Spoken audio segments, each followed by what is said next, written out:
Annabelle hat mich gebeten bzw. gefragt, ob es möglich wäre, ein Video anzufertigen über den Chart in der TWS und wie man hier die Zeiteinheiten richtig benutzt. Hallo, mein Name ist Nicola von Börse und Co. einfach erklärt, heute mit einem herzlichen Gruß aus der Hamburger City.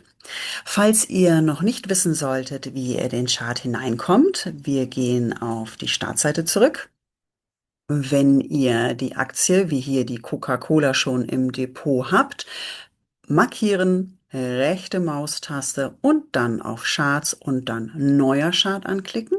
Falls ihr die Aktie noch nicht im Depot haben solltet, einfach in eine neue Zeile klicken, das Kürzel eingeben, Enter-Taste anwählen, Aktie Smart auswählen, dann macht sich eine neue Zeile auf, die sogenannte Orderzeile, rechte Maustaste und dann habt ihr auch hier Charts und neuer Chart. Es ist also nicht zwingend notwendig, dass ihr die Aktie schon in eurem Depot habt. Wenn wir jetzt dann im Chartbereich angekommen sind, habt ihr mehrere Möglichkeiten. Als erstes hier oben sind wir jetzt standardmäßig, also zumindest ist es bei mir so, in der täglichen Kerze. Wir haben verschiedene Auswahlmöglichkeiten, wenn wir auf das kleine Pfeilchen klicken. Wenn wir jetzt im Zeitraum auf Mehr gehen und dann auf Today oder auch auf einen anderen Bereich, dann haben wir hier noch mehrere Untermöglichkeiten, die wir auswählen können. Ich gehe jetzt einfach mal auf 10 Minuten Kerzen und dann seht ihr, dass sich der Chart sofort anpasst. Gehen einmal zurück auf täglich. So, dann noch ein kleiner Tipp vorab. Die aktuellste Kerze, die klebt immer so ein bisschen hier an dem rechten Rand. Falls euch das auch so stört wie mich, können wir abändern. Hier unten rechts in der Ecke gibt es so einen mini kleinen Pfeil. Wenn ihr da mit eurem Mauszeiger drauf zeigt, dann seht ihr, dass sich das Pfeilchen blau färbt und auch die rechte Linie. Wenn ihr hier jetzt linke Maustaste festhaltet und dann verschiebt, dann seht ihr, dass sich die Kerze deutlich von der Linie entfernt. Das könnt ihr jederzeit anpassen. Das ist überhaupt kein Problem. Ach ja, bevor ich es vergesse, gerne Kanal abonnieren, Daumen hoch anklicken und gerne auch Kommentare da lassen. Da freuen wir uns besonders drüber. Auch und besonders, wenn sie mehr als 7 Worte sind, weil dann, warum auch immer, sie erst für den Algorithmus zählen, für den YouTube-Algorithmus. Und das wäre toll, wenn unser Kanal schnell weiter groß und stark wird. Vielen Dank vorab. Weiter im Text. Wir haben hier dann noch die zusätzliche Möglichkeit, hier unten in der Zeitleiste etwas zu machen. Wenn ihr hier jetzt mit dem Mauszeiger reingeht, könnt ihr, wenn ihr mit dem Rädchen nach oben scrollt oder nach unten scrollt, die ganze Geschichte etwas verändern, wie ihr seht. Das ist anders als zum Beispiel bei TradingView. Ah, eins habe ich noch vergessen. Dieses Video wird über Links präsentiert. Ich habe eine kleine Überraschung für euch. Schaut gerne einmal unten in die Videobeschreibung. Da ist ein Link zu Links. Und da gibt es einen finanziellen Bonus. Das solltet ihr mitnehmen.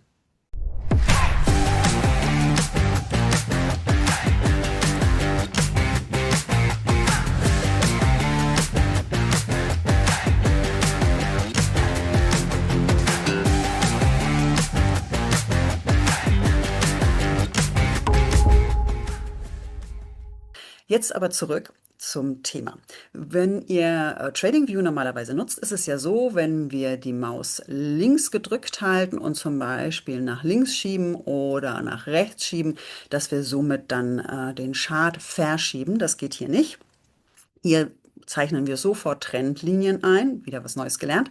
Wenn wir das jetzt gemacht haben und die rausnehmen wollen, dann müsst ihr bitte so auf die Trendlinie zeigen, bis diese sich wieder blau färbt. Rechte Maustaste und dann seht ihr hier an erster Position schon diese Trendlinie entfernen. Dann ist sie weg. Wenn ihr mehrere Trendlinien habt und die alle raushaben wollt, wieder auf irgendeine zeigen, bis sie blau ist. Na, rechte Maustaste und dann könnt ihr hier auf alle Trendlinien entfernen klicken und schon habt ihr wieder einen, ich sag jetzt mal, sauberen Chart ohne irgendwelche Linien. So, wo waren wir stehen geblieben? Ach ja, wir hatten hier, also diese Geschichte, dass ihr das hin und her schieben könnt, könnt ihr tatsächlich dann hier unten über die Zeitleiste machen. Nur rauf zeigen. Wenn ihr nach oben scrollt, seht ihr, dass die Zeiteinheit größer wird, beziehungsweise kleiner und die Kerzen breiter, größer. Und wenn ihr nach unten scrollt, seht ihr, dass ihr mehr auf dem Chart zu sehen bekommt. Wenn ihr jetzt eine ganz andere Zeiteinheit haben möchtet, gehe noch einmal zurück, dann seht ihr, dass wir hier einen Bereich haben, der so ein bisschen, ja, gräulicher ist als das andere. Das ist eingerahmt mit diesen beiden Strichen. Der eine klebt jetzt sehr an diesem Pfeil.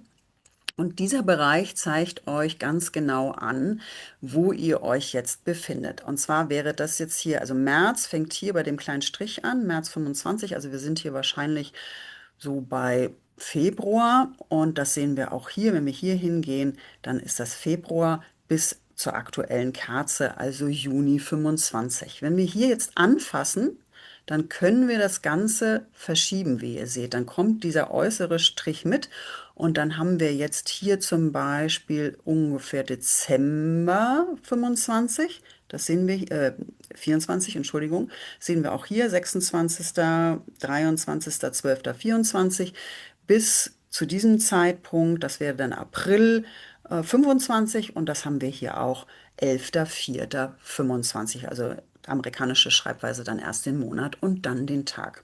Auch das könnt ihr verschieben, so wie ihr das haben möchtet. Und dann habt ihr auf jeden Fall alles dabei. Was gibt es noch zu sagen? Ach so, hier oben in dem Bearbeitungsmodus bei Chart-Parametern habt ihr dann nochmal die Auswahl, jede Menge Einstellungen vorzunehmen. So, dann haben wir noch ganz wichtig zum Schluss den Disclaimer. Ihr wisst schon Bescheid. Wir haben am diesem Freitag wieder ein sehr interessantes Trading View-Thema für euch, das Andreas wieder euch näher bringt. Dieses Mal haben wir, nee, nächste Woche sind die Indikatoren dran und dieses Mal ist es die Replay-Funktion und die Timeframes. Sehr interessante Geschichte. Gerade die Replay-Funktion ist ja wirklich gut, um sich vorzubereiten, um einfach mal im Vorwege zu sehen, kann ich die ganze Geschichte? Habe ich ein gutes Gefühl beziehungsweise gutes Wissen, um die Entwicklung eine Aktie, eine Kursentwicklung, Entschuldigung, eine Kursentwicklung vorherzusehen? Oder muss ich mich da noch ein bisschen drin finden? Ich wünsche euch eine tolle Zeit, passt auf euch und euer Geld und eure Trades auf und wir sehen uns dann nächste Woche. Bis dahin, habt eine tolle Zeit. Ciao.